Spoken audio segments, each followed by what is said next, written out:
सही बुखारी में एक हदीस है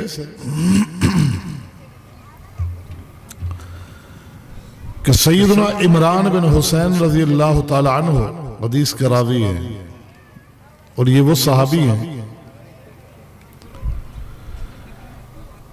कि जो एक दिन रसूल अकरम सल्लल्लाहु अलैहि वसल्लम से पूछ रहे थे कि अल्लाह के पैगंबर क्या वजह है, मैं अपने घर से निकलता हूं तो सलाम की आवाज आती है, लेकिन हर तरफ देखता हूं तो सलाम करने वाला कोई नजर नहीं आता। आपने फरमाया इमरान, तू जब घर से निकलता है तो अल्लाह के फरिश्ते तुझे सलाम कहते हैं। ये मकाम ऐसे नहीं मिले। फरमाते हैं कि एक दिन मस्जिद नबवी में हम रसूल अकरम सल्लल्लाहु अलैहि वसल्लम की खिदमत अक़दस में हाजिर थे कि यमन से एक काफिला आया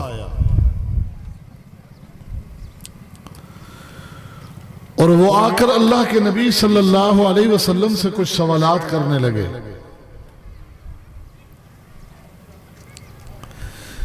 मेरी बात को आप तवज्जो से सुनिए।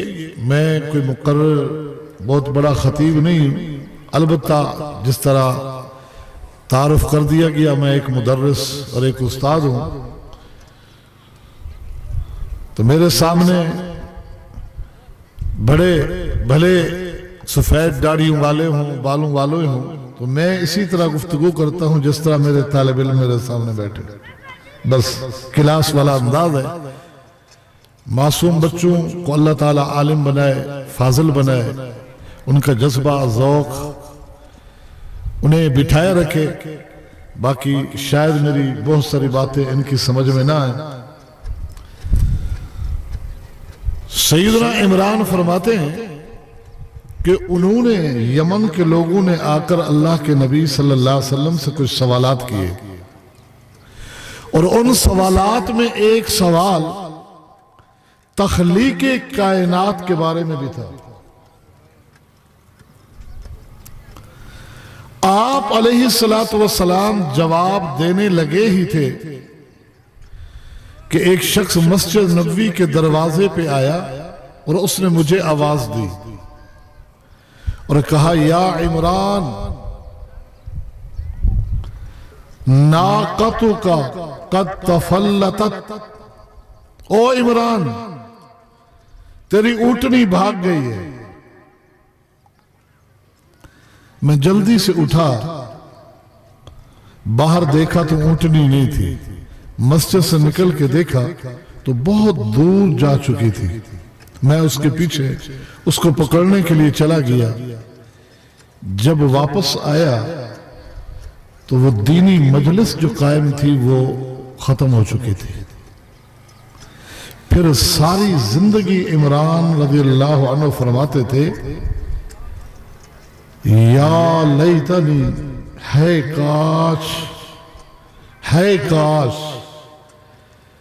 कि मैं ऊंटनी को छोड़ देता, चली जाती, जंगल में चली जाती, कभी ना मिलती, पर अल्लाह के पैगंबर की उस मजलिस का मुझे अफसोस बाकी ना रहता कि आपने क्या फरमाया होगा।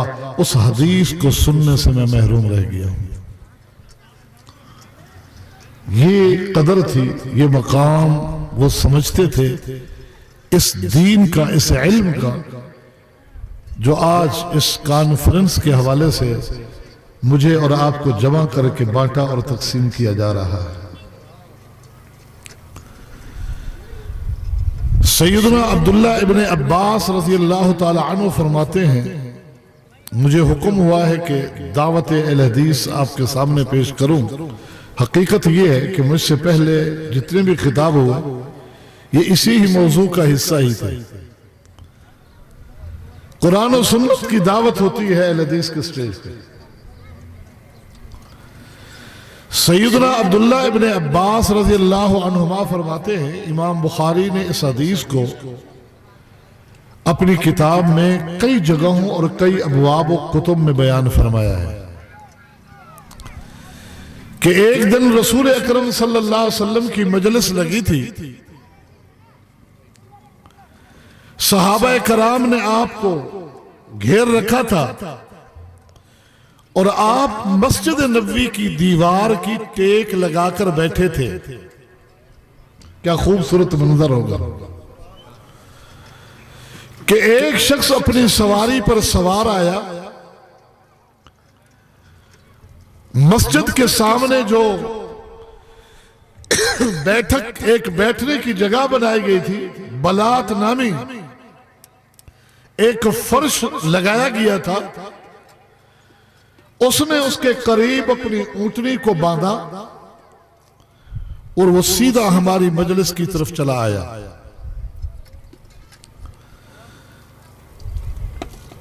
हमारी मजलिस कायम है, वो आके खड़ा हो गया और आकर सवाल किया, अय्युकुम मोहम्मद। ये आने वाला मुसलमान नहीं था, आने वाला ये काफिर है। कहता है अय्युकुम मोहम्मद, तुम में से वो कौन है जिसका नाम है मोहम्मद सल्लल्लाहु अलैहि वसल्लम। सहाबा कराम ने बड़ी मोहब्बत के साथ, अकीदत के साथ जो जवाब दिया वो अल्फाज से ही जाहिर है। आपकी तरफ इशारा किया और कहा, हाज़र रजुलुल अबयज़ुल मुत्तक़ी, ये खूबसूरत चेहरे वाले जो टेक लगाकर बैठे हैं, यही है मोहम्मद सल्लल्लाहु अलैहि वसल्लम। वो शख्स आपकी तरफ मुतवज्जे हुआ और कहने लगा, यब्न अब्दुल मुत्तलिब, ओ अब्दुल मुत्तलिब के बेटे। अरब में दादा पर दादा की तरफ निस्बतें आम है। अब्दुल मुत्तलिब आपके दादा थे। कहा, ओ अब्दुल मुत्तलिब के बेटे। आपने फरमाया, कद अजब, तो कहो क्या कहते हो। कहा, इन्नी साइलुन व मुशद्दिदुन फिल मसअला ला तजिद अलैया फी नफ्सिका शैआ, मैं कुछ पूछना चाहता हूं। कहा, पूछो। सलमा बदालक, पूछो क्या पूछते हो। कहा, नाराज ना होना। मुशद्दिदुन फिल मसअला, मेरे सवालात में सख्ती होगी, तुरशी होगी। मेरे सवालात में सख्ती और तुरशी होगी, आप नाराज ना होना। फला तजिद अलैया फी नफ्सिक, आपने फरमाया सलमा बदालक, पूछ क्या पूछना चाहता है मुझसे। कहता है, ये बताओ, ये आसमान किसने पैदा किया। आपने फरमाया अल्लाह ने। ये जमीनें किसने बनाई है। अल्लाह ने। ये पहाड़ किसने नस्ब फरमाए हैं। अल्लाह। हवाएं कौन चलाता है। अल्लाह चलाता है। ये दरिया और समंदर किसने बहाए हैं। अल्लाह ने। उस तक ये पैगाम पहुंचा हुआ था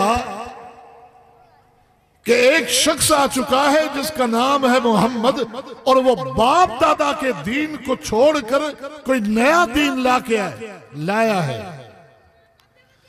तो वो ये इंटरव्यू इसलिए ले रहा था कि जरा देखूं तो सही कि हम लोग तो अल्लाह को मानने वाले हैं, ये अल्लाह को मानता भी है या नहीं मानता। था कौन। मुशरिक, काफिर। ये जो तस्वुर दिया जाता है ना कि मुशरिक काफिर वो होते जो अल्लाह को नहीं मानते।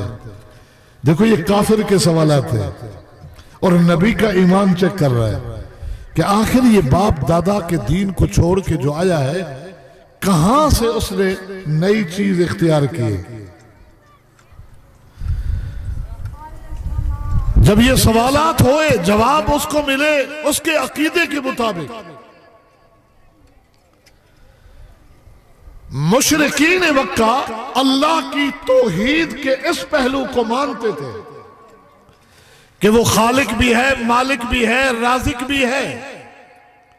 आसमान जमीन ये सारा निजाम चलाने वाला वो अल्लाह है, ये मानते थे वो। तौहीद के इस पहलू को तौहीद रुबूबियत कहा जाता है। आज अगर कोई शख्स तौहीद के इस पहलू को बयान करके बड़े बड़े नारे लगवाए कि देखो हम हैं तौहीद के अलंबरदार, तो मत धोखे में आइएगा। तौहीद के इस पहलू को मक्का के मुशरिक भी मानते थे।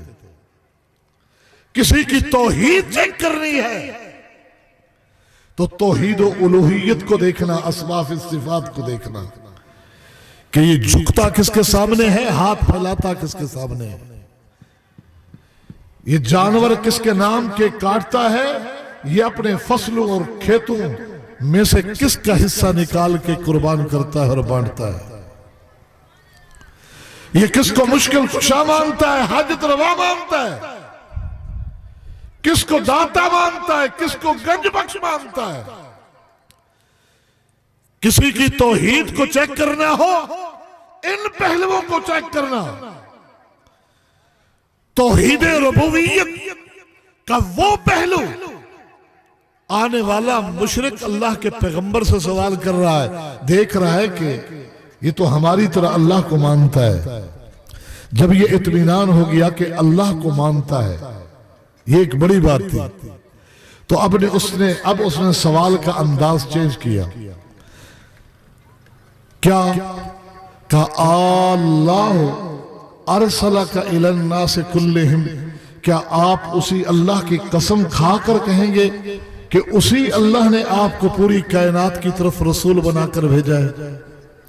तो अल्लाह के नबी ने फरमाया अल्लाहुम्मा नअम, जी हाँ, जमीनों को पैदा करने वाले, आसमानों को बनाने वाले, ये समंदर बहाने वाले, हवाएं चलाने वाले रब की कसम, उसी अल्लाह ने मुझे पूरी कायनात की तरफ रसूल बनाकर भेजा है।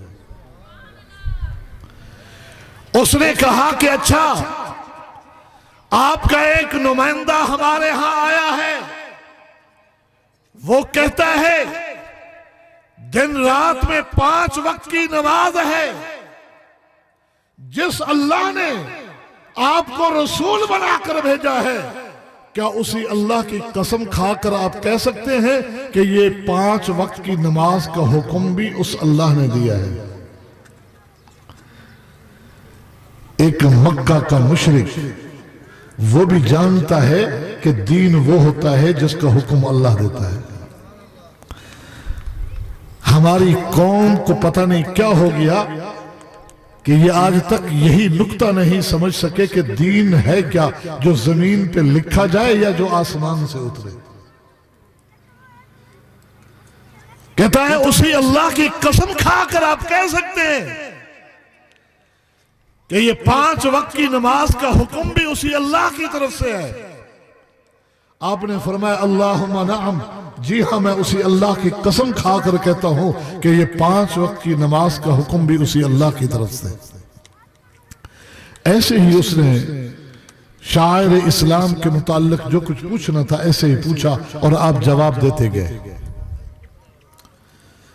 जब सारे सवाल उसके मुकम्मल हो गए तो अब उसने अपना तारुफ कराया। अल्लाह के पैगंबर ने भी इससे पहले जरूरत महसूस नहीं की कि मैं क्यों पूछूं कौन है, कहां से आया है। अब उसने अपना तारुफ कराया, कहा अना ज़िमाम इब्न सालबा, अना रसूल मन वराई, मेरा नाम ज़िमाम है, मेरी कौम के लोग आपसे लड़ने के लिए तैयार बैठे हैं।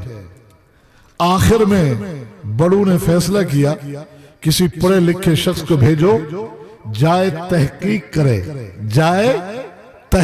करे, अगर वो सच्चा रसूल है तो उसका कलमा पढ़ के उसके दीन को कबूल कर लेते हैं, और अगर झूठा है तो उससे लड़ेंगे या वो रहेगा या हम रहेंगे। जज्बाती मत बना करें, तहकीक करें। किसी के कहने पे कि ये नबी के गुस्ताख है, कोई कहे इमामों के गुस्ताख है, कोई कहे वलियों को नहीं मानते, जज्बात में मत आया करें, तहकीक करें। औलिया की शान हमसे सुने, औलियाउल्लाह का क्या मकाम है। अल्लाह ने कभी मौका दिया तो वो हम सुनाएंगे कि अल्लाह के वलियों को कौन मानता है। आपको बताएंगे। औलियाउल्लाह की शान हमसे पूछे, अइम्मा का मकाम हमसे पूछे, उलमा का एहतराम हमसे पूछे, और नबी की शान की तो बात ही क्या कहना।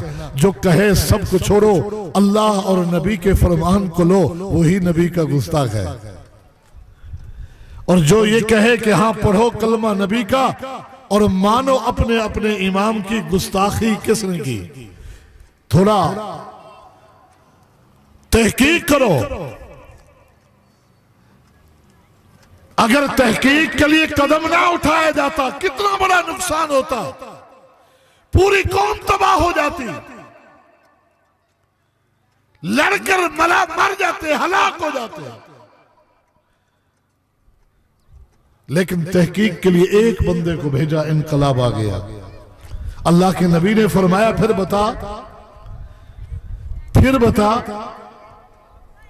ये जुमला जो उसकी जुबान से निकला, यही जुमला आज की इस नशिस्त का मेरा उन्वान है। उसने क्या कहा? उसने कहा, आमनतु बिमा जिअता बिह, मैं उस चीज पर ईमान ले आया हूं जो आप लाए हैं। मैं उस चीज पर ईमान ले आया हूं जो आप लाए हैं। आपने बनाई नहीं। उन्हें पता है कि रसूल का मकसद पैगाम लेकर आने वाला होता है, और रसूल का मकसद भी शरीयत बनाने वाला, शरीयत साज नहीं है। तो तुमने इमामों और औलिया को यह मकाम कहां से दे दिया? आमनतु बिमा जिअता बिह, मैं ईमान ले आया उस चीज पर जो आप लाए हैं। ये चला गया। आपने फरमाया, जो बात इसने कही है इस पर साबित कदम रहा, तो किसी जन्नती को देखना चाहते हो तो इसको देख लो। अल्लाह के पैगंबर क्या लाए? मैं वही आयत दोहरा दूं जो मेरे भाई अशेख अब्दुल गनी साहब पढ़ रहे थे कि रब फरमाते, हुवल्लज़ी अरसला रसूलहू बिल हुदा व दीनिल हक। अल्लाह वो है जिसने अपने नबी को हिदायत देकर भेजा, सच्चा दीन देकर भेजा। और आपने इसकी तशरीह और वजाहत क्या की? अला इन्नी ऊतीतुल कुरान व मिसलहू माह। ओ लोगों, मैं अल्लाह की किताब कुरान लेकर आया हूं और इस जैसी एक चीज और इसकी तशरीह यानी हदीस लेके आया हूं। यह है दो चीजें। और उसने कहा, आमनतु बिमा जिअता बिह। उस वक्त का एक बंदा कहे मैं कुरान और हदीस पर ईमान लाया, उसको अल्लाह के पैगंबर की जुबान जन्नत की बशारत दे। आज हम यही बात कहें तो हमें ताने मिलते हैं गुमराही और गुस्ताखी के। उस वक्त मुझे बताइए कौन सी फिक्र राय थी जिस पर वो ईमान लाया और उसको जन्नत की बशारत मिली? क्या था उस वक्त? अगर उस वक्त का बंदा तुम्हारी इन सारी फिक्रों को छोड़कर जन्नत का मुस्तहिक बन सकता है, तो आज इन सारी फिक्रों को छोड़कर उसी जन्नत का मुस्तहिक क्यों नहीं बन सकता? जन्नत का रास्ता वही है, याद रखिए। और हिदायत वही है जो अल्लाह के पैगंबर लाए, बल्कि सारे पैगंबर यही पैगाम लाए। बल्कि इससे पीछे जाएं, आदम अलैहिस्सलाम को अल्लाह ने जमीन पर भेजा तो फरमाया था, फइम्मा यअतियन्नकुम मिन्नी हुदा, मैं हुदा भेजता रहूंगा, मैं हुदा भेजता रहूंगा। उसी हुदा का तस्करा किया अल्लाह ने कि हुवल्लज़ी अरसला रसूलहू बिल हुदा। आ गई है वही हुदा जिसका वादा आदम से किया था। लाए हैं कौन? मोहम्मद, जिसकी वजाहत की कि वो क्या है। वो कुरान की शक्ल में है, वो अल्लाह के पैगंबर के फरमान की शक्ल में है। ये है वो हुदा जिसका अल्लाह ने आदम से कहा था कि मैं हुदा भेजूंगा, कामयाब वही होगा जो मेरी इस हुदा को मानेगा। वो हुदा आई है, वो खुदा जमीन पे बनाई नहीं जाती। जमीन की पार्लियामेंट किसी कानून को पास करे वो उस खुदा का हिस्सा नहीं बन सकता। ये इख्तियार अल्लाह ने अंबिया और रसूल को नहीं दिया था। सैयदा खौला का वाकया बड़ा मारूफ नहीं है। वो रोती हुई अल्लाह के पैगंबर के सामने क्या फरियादें कर रही थी, जिसकी फरियाद का तस्करा भी अल्लाह ने कुरान में किया है। कद समिअ अल्लाहु कौलल्लती तुजादिलुका फी ज़ौजिहा। क्या कहा अल्लाह के पैगंबर ने? ओ बहन, ये अल्लाह का कानून है, इसमें रद्द बदल और तरमीम का मैं मोहम्मद को भी इख्तियार नहीं है। अपनी फरियादें रखनी है तो खाले के कायनात के सामने रखो। जिस दीन में रद्द बदल और तरमीम का इख्तियार अल्लाह के पैगंबर को हासिल नहीं, और पैगंबर अपना तारुफ कराता है, इन अत्तबिउ इल्ला मा यूहा इलैया। पैगंबर का तारुफ कुरान कराता है, वमा यंतिकु अनिल हवा इन हुवा इल्ला वह्यु यूहा, कि ये वो पैगंबर है, करता भी वही कुछ है जिसके करने का हुक्म रब देता है, कहता भी वही कुछ है जिस बात के कहने का हुक्म रब देता है। तो दीन तो आया है, दीन आया है, आसमान से उतरा है। किसी की राय, किसी की अकल, किसी की फहम, फिरासत वो दीन नहीं हो सकती।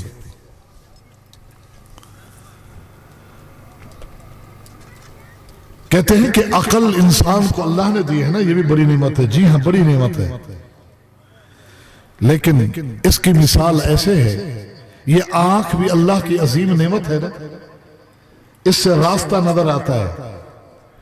लेकिन रात की अगर तारीकी हो, अंधेरा हो, अंधेरा ही अंधेरा हो, रोशनी की जरा बराबर भी कहीं चमक दमक ना हो,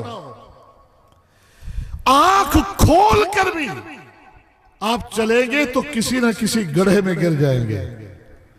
इस आंख की रोशनी भी उस वक्त कारगर साबित होगी कि जब एक और रोशनी हो, उस रोशनी में ये आंख तुझे सीधा रास्ता बताएगी। ये अकल अल्लाह की नेमत है, इससे रास्ते का तय्युन होगा। लेकिन इसी तरह कि जब ये अकल एक और रोशनी को सामने रखे, वो अल्लाह की वही है।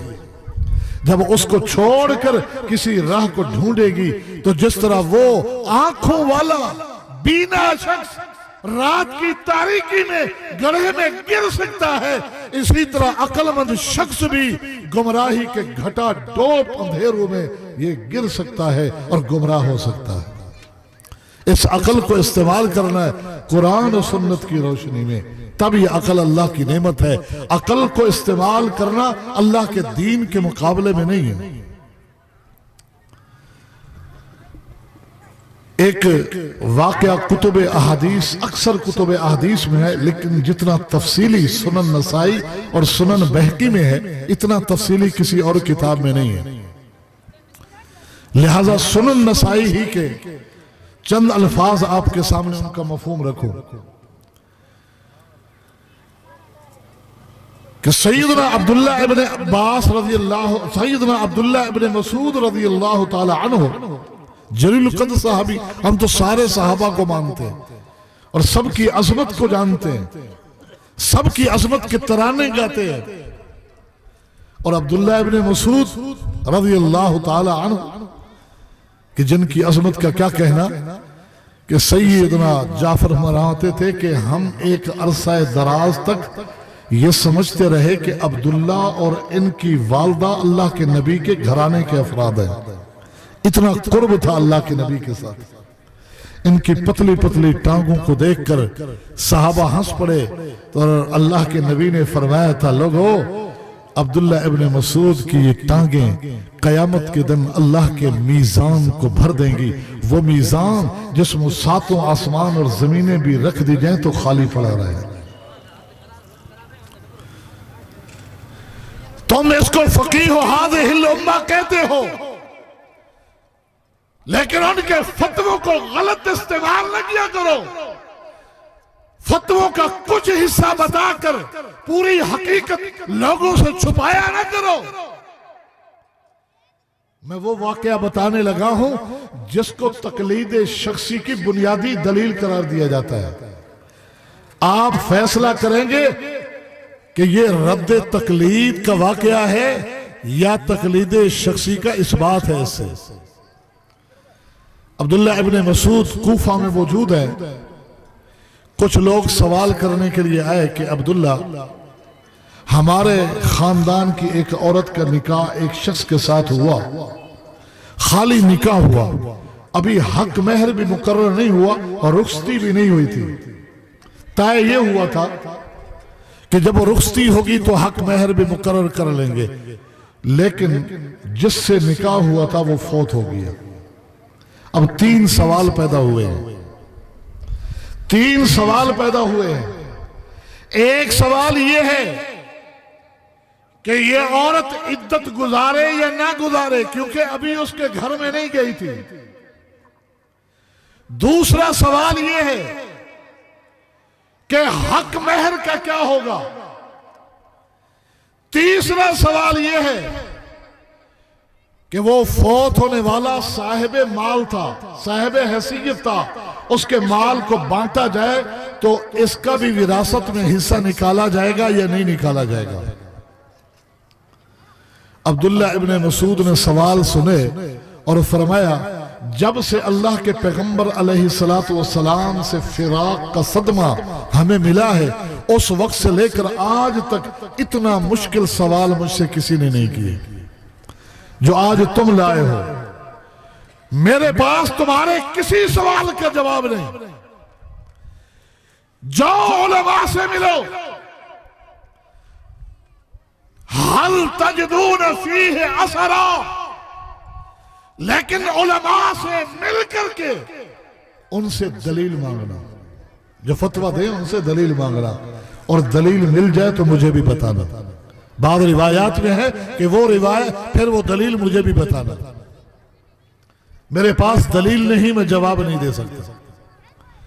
वो उठे किसी और आलिम के पास गए, उसने कहा कि भी मुझे तो इनके जवाब नहीं आते, तुम क्यों इधर उधर भटक रहे हो, सीधे अब्दुल्ला इब्ने मसूद के पास जाओ। इस वक्त के सबसे बड़े आलिम बैठे हुए, कहा उन्होंने तो वापस कर दिया। दूसरे आलिम के पास, तीसरे आलिम के पास, शहर को छोड़ दिया, दूसरे शहरों में 1 महीना गुजर गया, 1 महीना गुजर गया, जवाब कहीं से नहीं मिलता। और जहां जाते हैं आगे यही कहा जाता है कि कूफा चले जाओ, अब्दुल्ला इब्ने मसूद मौजूद है, उनसे पूछो। वो कहते हैं हम वहां से तो आए हुए हैं। अब्दुल्ला ने जवाब नहीं दिए। आखिरकार 1 महीना गुजरने के बाद वापस पलटे, अब्दुल्ला इब्ने मसूद की खिदमत में बैठ गए। कहा अब्दुल्ला कहां जाए, 1 महीना गुजर गया, मामला लटका हुआ है और जिसके पास जाते हैं वो आपकी तरफ भेजता है, हमारा मसला हल कीजिए। अब्दुल्ला इब्ने मसूद रज़ियल्लाहु ताला अन्हु ने मसला फरमाया कि सअक़ूलु लकुम बिजहद रअई, हाँ आज मैं तुम्हारा मसला हल करता हूं, आज मैं जवाब देता हूं, लेकिन इससे पहले एक फिक्र को उनके सामने रखा। वही फिक्र है जिसकी हम दावत दे रहे हैं। क्या कहा, कहा सअक़ूलु लकुम बिजहद रअई, मुझे अब तक अल्लाह की किताब से कोई दलील नहीं मिली, मुझे अब तक कोई वाज़ेह हदीस नहीं मिली। कुरान और सुन्नत के नुसूस को सामने रखकर मैं इज्तिहाद कर रहा हूं,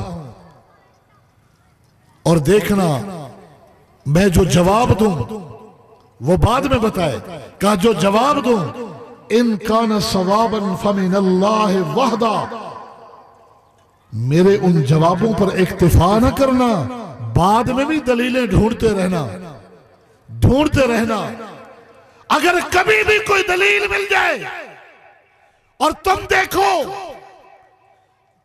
कि मेरा ये जवाब उस दलील के मुताबिक है, तो ये ना कहना कि अब्दुल्ला का कमाल है, बल्कि यही समझना कि अल्लाह वहदहू ला शरीक की तौफीक से ये जवाब हुआ था और ये जवाब अल्लाह की तरफ से था। व इन काना खता फमिन्नी वल्लाहु व रसूलुहु मिन्हु बरी, जिंदगी के किसी मोड़ में मेरे पैगंबर की हदीस मिल जाए और मेरे जवाब को देखो कि मेरा जवाब अल्लाह के पैगंबर की हदीस के खिलाफ है, मेरी बात को छोड़कर अल्लाह और अल्लाह के रसूल के फैसले को ले लेना और कहना कि अब्दुल्ला से खता हो गई। वल्लाहु व रसूलुहु मिन्हु बरी, अल्लाह और रसूल इस गलती से बरी जिम्मा होंगे, वो गलती मेरी होगी। यह है फिक्र, यह है सोच कि हज़रात इज्तिहाद को हम मानते हैं, तकलीद और चीज है, इज्तिहाद और चीज है। इज्तिहाद की दलीलें देकर तकलीद को मत साबित करो। इज्तिहाद तकलीद के दरवाजे बंद करने का और तकलीद इज्तिहाद के दरवाजे बंद कर रहे हैं, उलट है। इज्तिहाद का दरवाजा कयामत तक खुला है। कहा जवाब ये है कि तुम्हारी औरत निकाह में थी, वो फौत हो गया, वो बेवा है, 4 महीने 10 दिन इद्दत गुजारे। इस खानदान की औरतों में देखा जाए हक महर कितना मुकर्रर किया जाता है, उसकी जायदाद में से उतना माल निकाल करके बतौर हक महर उस औरत को दिया जाए और जब विरासत तकसीम हो तो बेवा का हिस्सा निकाला जाए। लोग खुश होकर चले गए और ये जवाब जंगल में आग की तरह फैलता चला गया कि वो जवाब जिसने शहरों के उलमा को, देहातों के उलमा को परेशान कर रखा था, आज आ गया सामने, हल हो गया मसला। ये उड़ती हुई बात दूर दराज एक कबीला बनु अशजा के लोगों तक पहुंची। सहाबी रसूल सैयदना माकल बिन सिनान अशजाई हयात है, पूछते हैं क्या था सवाल, क्या था जवाब। हम तक तो न सवाल आया न जवाब आया। लोगों ने बताया कि सवाल यह था, एक औरत का निकाह हुआ, मर्द फौत हो गया। ये 3 सवाल उठे थे, किसी ने जवाब न दिया। आज अब्दुल्ला इब्न मसूद ने सवाल तो हल कर दिया, लेकिन कहा ये मेरी तरफ से है, दलील ढूंढते रहना। सैयदना माकिल बिन सिनान अशजाई सवारी पे सवार होते हैं, कूफा का रुख करते हैं। कूफा का रुख किया, अब्दुल्ला इब्न मसूद का पूछा। दरसे हदीस की मजलिस लगी है, अब्दुल्ला बैठे हुए हैं, वहां जाकर नशिस्त में सवारी पर बैठे बैठे सहाबी रसूल माकिल कहते हैं, अबशर या अब्दुल्ला, अब्दुल्ला तुम्हें मुबारक हो, तेरे जवाब की हर हर शिक अल्लाह के पैगंबर की सुन्नत के जवाब के ऐन मुताबिक है। कहा क्यों? कहा मेरे खानदान की एक औरत जिसका नाम बिरवा बिनते वाशिक था, बेआईन ही अल्लाह के नबी के दौर में यही मसला हुआ। ये 3 सवाल मैं अल्लाह के पैगंबर के पास लेकर गया था, अल्लाह के पैगंबर ने वही जवाब दिए, अब्दुल्ला जो तुमने जवाब दिए। अब्दुल्ला का हाथ उठ गया, अल्लाह तेरा शुक्र है कि तूने अपने बंदे की जुबान पर हक को जारी कर दिया। यह है अहले हदीस की फिक्र और अहले हदीस की दावत के लोगों, कुरान और सुन्नत को ढूंढो, लीजिए कुरान और सुन्नत से जुड़ जाइए। ये फिक्र सहाबा किराम ने दी है, ये फिक्र हमें उन्होंने सिखाई है। इसी अब्दुल्लाह इब्न मसूद रज़ी अल्लाह ताला अन्हु की बात को ले लीजिए। इमाम बुखारी ने किताबुल फराइज में एक वाकया नकल किया है कि एक शख्स सैयदना अबू मूसा अशरी रज़ी अल्लाह ताला अन्हु की खिदमत में हाजिर होता है, विरासत का एक मसला पूछता है। कहा कि एक शख्स फौत हो गया, उसके वरासा में 3 औरतें हैं, एक उसकी बेटी है, एक उसकी पोती है, एक उसकी बहन है, जायदाद को किस तरह बांटा जाए? अब्दुल्ला सैयदना अबू मूसा अशरी रज़ी अल्लाह ताला अन्हु ने कुरान की एक आयत को देखा, उसमें यह है कि मरने वाले की एक बहन हो तो आधी जायदाद उसको दी जाए, और दूसरी आयत को देखा, उसमें है मरने वाले की एक बेटी हो तो आधी जायदाद उसको दी जाए। इन 2 आयतों को सामने रखकर फैसला दिया कि आधी जायदाद बहन को दो, आधी बेटी को, पोती के लिए कुछ नहीं। ये कहकर कहा फ़अत इब्न मसऊद फसयुताबिउनी इन्नहु हिब्र। अब्दुल्ला इब्न मसूद बड़े आलिम हैं, वो मौजूद हैं। वैसे जवाब तो वो भी वही देंगे जो मैंने दिया, लेकिन फिर भी उनसे भी ये सवाल पूछ लो। सहाबी दूसरे सहाबी की तरफ भेज रहे। सहाबी का अकीदा है कि मुझसे भी खता हो सकती है, मुझसे भी खता, सहाबी से भी खता हो सकती है फहम में, समझने में। तो ये गुस्ताखी नहीं। अगर हम ये कहें किसी इमाम की फिक्र में, फहम में खता हो गई तो ये गुस्ताखी हो गई है। कहा वो बड़े आलिम है, उनसे पूछ लो, और ये भी कहा वैसे जवाब वो भी यही देंगे। वो शख्स अब्दुल्ला इब्न मसूद की खिदमत में हाजिर है, सवाल रखा, अबू मूसा अशरी का जवाब सुनाया, फिर मेरे पास क्यों आए? कहा उन्होंने भेजा। उन्होंने कहा है कि अब्दुल्ला इब्न मसूद भी जवाब तो वही देंगे जो मैंने दिया, लेकिन फिर भी उनसे पूछ लो। जब ये जुमला सुना अब्दुल्ला इब्न मसूद ने कि अबू मूसा ने कहा कि जवाब तो वो भी वही देंगे जो मैंने दिया, अब्दुल्ला इब्न मसूद ने कहा अगर मैंने वही जवाब दिया जो अबू मूसा ने दिया, इन्नी लज़लल्तु इज़म वमा अना मिनल मुहतदीन, मैं ऐसा गुमराह हो जाऊंगा कि कभी हिदायत नहीं मिलेगी। सुनिएगा, ये नहीं कहा कि अबू मूसा अशरी ने गलत जवाब दिया, वो गुमराह है। आलिम से गलती हो सकती है, खता हो सकती है, यही बात हमने कही। अइम्मा अरबा मअज़ल्लाह, किसी ने नहीं कहा। अगर किसी ने कहा गुमराह तो वो खुद गुमराह है, वो हक पर थे, लेकिन फिक्र में, फहम में खता हो सकती है, गलती हो सकती है। अल्लाह का कानून है कि जो कोशिश करे हक को पाले तो अल्लाह डबल अजर देता है। कोशिश के बावजूद गलती हो तो तब भी उसको 1 अजर देता है, वो तो तब भी माजूर है। हमारे लिए क्या हुक्म है?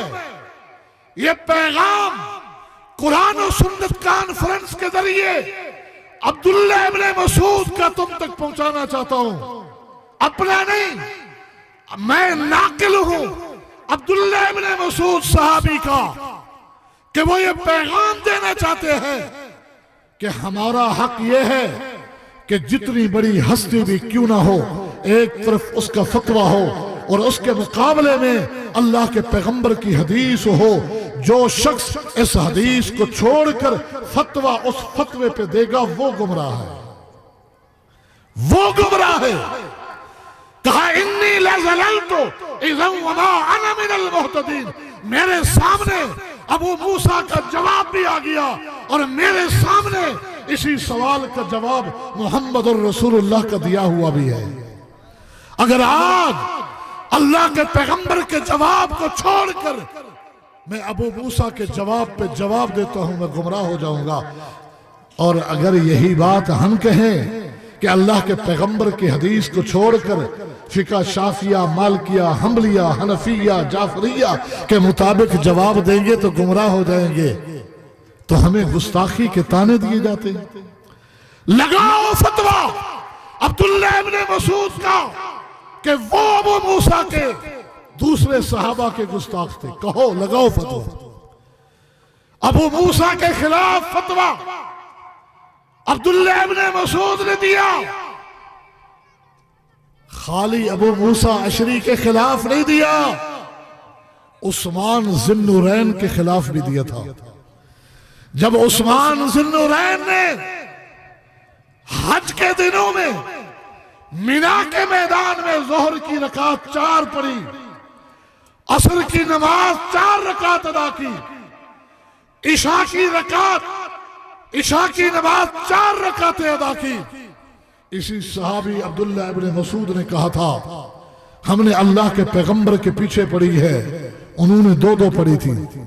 अबू बकर के पीछे पढ़ी, उन्होंने 2-2 पढ़ी।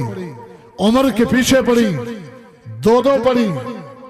आज तक उस्मान भी 2-2 पढ़ाते रहे, आज इनको क्या हो गया? 4 क्यों पढ़ा रहे हैं? लोगों ने कहा, फिर आप उनकी इक्तदा में नमाज क्यों पढ़ रहे हैं? कहा कि मैं डरता हूं इस बात से कि इस उम्मत में 2 टुकड़े मेरी वजह से ना हो जाएं, और रब से दुआ करता हूं कि अल्लाह उस्मान के पीछे जो 4 पड़ी है 2 कबूल करना, 2 कबूल ही ना करना, क्योंकि सुन्नत 2 है। उस्मान के फतवे को भी चैलेंज किया था। कहो उस्मान के गुस्ताख थे, लगाओ फतवा अब्दुल्ला इब्ने मसूद पे। आज अबू मूसा अशरी के खिलाफ फतवा दे रहे हैं।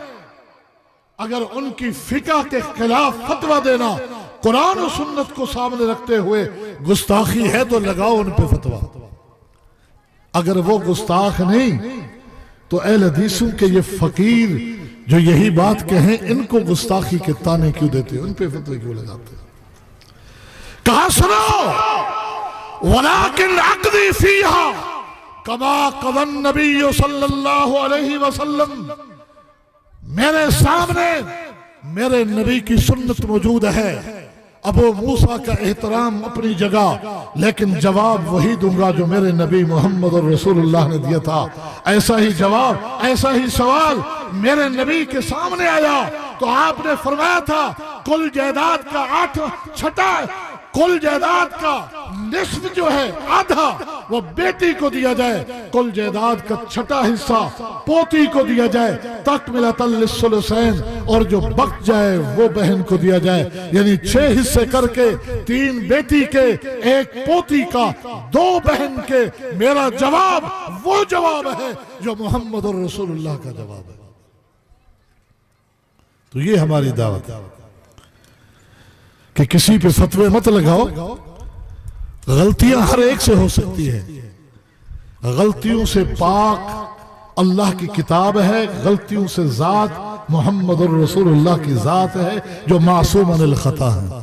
इसलिए अल्लाह का कुरान भी दलील है, मोहम्मद रसूलुल्लाह का फरमान भी दलील है। इसके अलावा अबू बकर भी कुछ कहते हैं तो फारूक दलील मांग रहे हैं। फारूक गुस्ताख थे अबू बकर के। क्यों चैलेंज किया था अबू बकर के फतवे को? अबू बकर क्यों इनके खिलाफ तलवार निकालता है? जो गवाही देते हैं ला इलाहा इल्लल्लाह मुहम्मदुर रसूलुल्लाह की, इनकार तो ज़कात देने का किया है।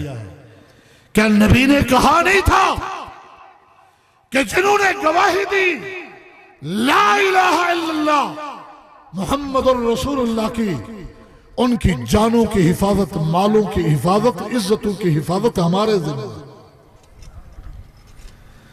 क्या गुस्ताखी की थी फारूक ने? नहीं। फारूक ये समझे कि शायद सिद्दीक का फतवा इस हदीस के खिलाफ जा रहा है, लिहाजा हदीस सुना के मैं सिद्दीक को हदीस के मुताबिक ले आऊं। लेकिन ये बाद में पता चला हदीस का मफहूम सिद्दीक ज्यादा जानते थे, फारूक को बाद में पता चला। कहा फारूक कि मेरे नबी ने इल्ला बेहक्किल इस्लाम नहीं कहा था कि हाँ उनकी जानों की हिफाजत हम करेंगे, लेकिन जहां इस्लाम जान मांगेगा वहां हम जान भी लेंगे, जहां माल मांगेगा वहां माल भी लेंगे। अल्लाह की कसम, जिस तरह नमाज अल्लाह का हक है, ज़कात ये भी अल्लाह का हक है। जो ज़कात और माल में फर्क करेगा अबू बकर उसके खिलाफ तलवार निकालेगा। सिद्दीक के इस फतवे और वजाहत के बाद फारूक समझ गए, सीना खुल गया और कहा कि वाकई अबू बकर के सीने को अल्लाह ने हक के लिए खोल रखा है। पहले चैलेंज क्यों किया था? गुस्ताखी की थी। और फिर अबू बकर ने क्यों नहीं कहा फारूक मेरा ये फैसला है, मैं इमाम हूं, मैं खलीफा बिला फजल हूं, तू मेरे हाथ पे बैत कर चुका है, मेरे फैसले को माना होगा। सिद्दीक भी जानते थे कि जो बात इन्होंने कही है इसका जवाब दलील से दे सकता हूं, अपना इस हक के खिलाफत देकर अपनी बात नहीं मनवा सकता, क्योंकि खलीफे और इमाम से भी इख्तलाफ किया जा सकता है। क्योंकि कुरान ने कहा फरुद्दूहु इलल्लाहि वर रसूल फ़इन तनाज़अतुम फ़ी शैइन फरुद्दूहु इलल्लाहि वर रसूल। सिद्दीक ने भी वो हक नहीं जिताया कि मैं तुम्हारा खलीफा, मैं तुम्हारा इमाम, मेरी फिका ये है, मेरी फहम ये है। फिका फहम को कहते हैं भाइयों, समझ को कहते हैं। फिका हनफिया का माना अबू हनीफा रहमतुल्लाह अलैह क्या समझे, यहां अबू बकर क्या समझे, तो ये फिकाए अबी बकर है। अबू बकर की फिका की तकलीद की दावत क्यों नहीं दी जाती? अबू बकर की फिका दलील नहीं बन सकती।